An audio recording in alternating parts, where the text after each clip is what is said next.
Hello, Internet! So nice to see you.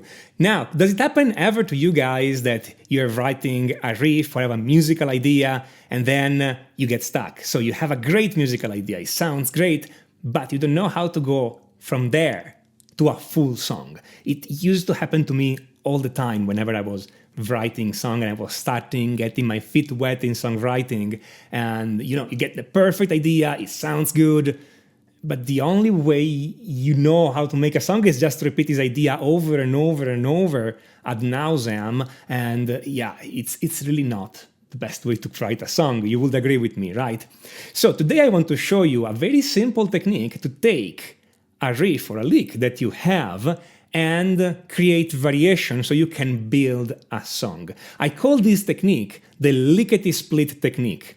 Now, for the English non-native speakers, lickety-split means done immediately right now. So this is a very fast technique. It's very easy, it's of immediate application, and also it's lickety-split. You are taking your lick and you are splitting it and doing something to the two parts in which you split your lick. So you will forget me the third-rate pun, but I call it the lickety-split technique.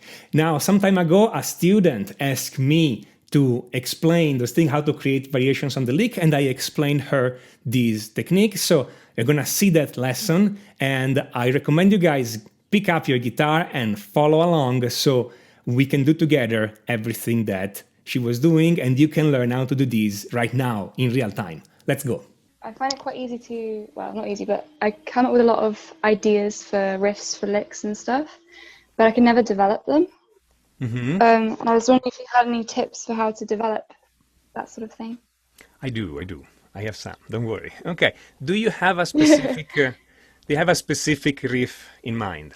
Yes, I have a specific example, but it just applies to everything I come up with. Yes. But let's work on an example, because working on an example, it's always simpler and it always gives us more details. So.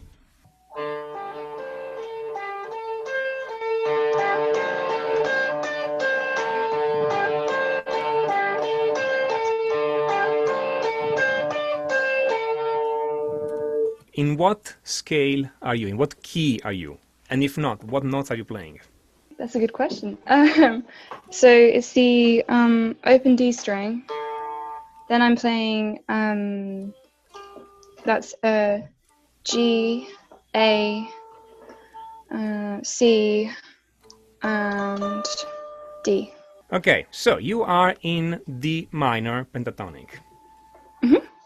Fantastic. Cool. So if you don't know where you are, that's okay. It's always good to have an idea where you are. But since the low note is D, okay, the low note is D, so you are in some kind of D key. Okay. Could be D major or D minor, okay, in general. So in this case, you just check what notes are in D major and D minor and see which one fits best. Cool. Okay, good. So first thing we can do, your riff is made essentially of two parts, harmonically speaking. The low note and the high notes. Yeah. Okay? We can try to change one and keep the other. Okay? So, we could try and change the bass. That's a bit hard to do because you're using an open string. So you'll have to go and...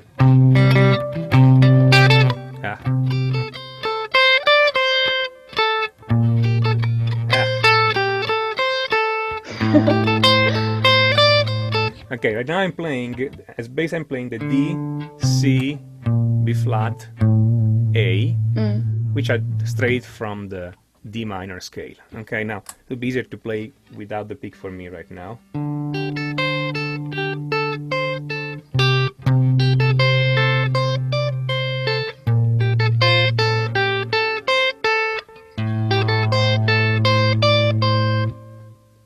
Yeah, that sounds cool.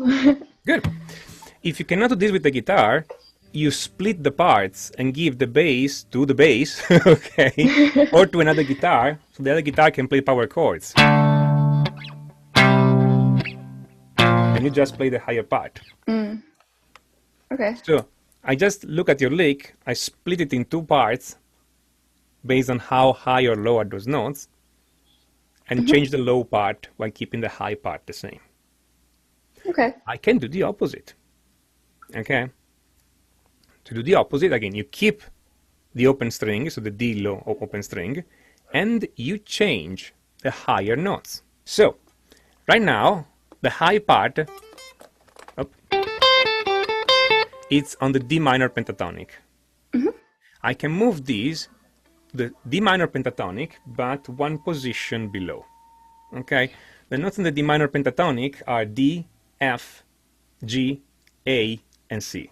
Yep. So I move all those notes down in this scale. So rather than playing G, I'm going to play F, the note just below in the scale.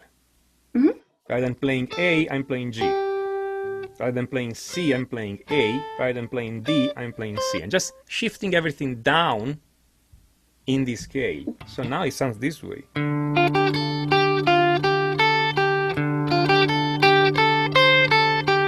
Okay, which together with the one before,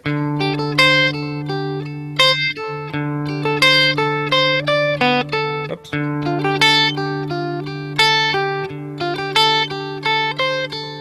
Okay, now I wouldn't play those two back to back. But maybe this is good to write part of the chorus later or part of the verse later. Yeah. And then I can keep moving down and see what happens.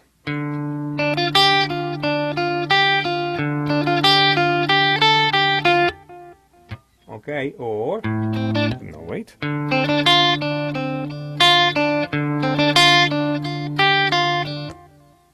Or I can move it higher. Up again.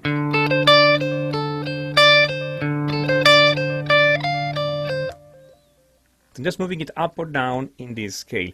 Again, not all those options will sound good.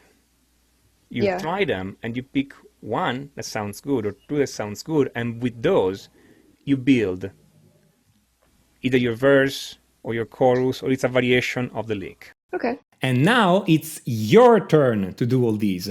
Take your riff, take your lick, whatever it is, split it in two. You can split high and low, so high notes and low notes, or you can split it first half and second half, or you can split it in any other meaningful way depending on the riff or lick you are working with. Change one half and keep the other half, and so you can create variations on this lick that still feel like it's that riff, just different. Okay? Now, of course, there is much more you can do with all that. This is a very simple technique. It works lickety split. Again, it works immediately, it's easy, it's immediate. But there's, of course, much more you can do. And if you're interested in all that, if you want to really understand how all the guitar fretboard work and become an harmonic powerhouse, I do recommend you guys check out my course, Complete Chord Mastery, where we study our fretboard and we understand everything there is to understand about harmony applied directly to the guitar fretboard and how to put those things together and create music and create sounds that we like, that go beyond just the usual 3 chord that like way beyond the usual 3 chord pop song that you hear all the time. And also, since we're there, we're also going to learn how to make the 3 chord pop song sounds much better, because when you learn harmony, you can create more advanced stuff like with crazy chords, great extension, etc., or going out of key in strange way, but you also learn how to take the 3 old chords and make them sound like $1 million. And you find all of these in the Complete Chord Mastery guitar course. If you like this video, smash on that like button. Don't forget to subscribe, and remember, do click on the notification bell, because YouTube has a strange system. If you don't click on the notification bell, YouTube will not tell you when I put up a new video. So, strange system, but that's what we have. Click on the notification, don't forget. This is Tommaso Zilio of musictheoryforguitar.com, and until next time, enjoy!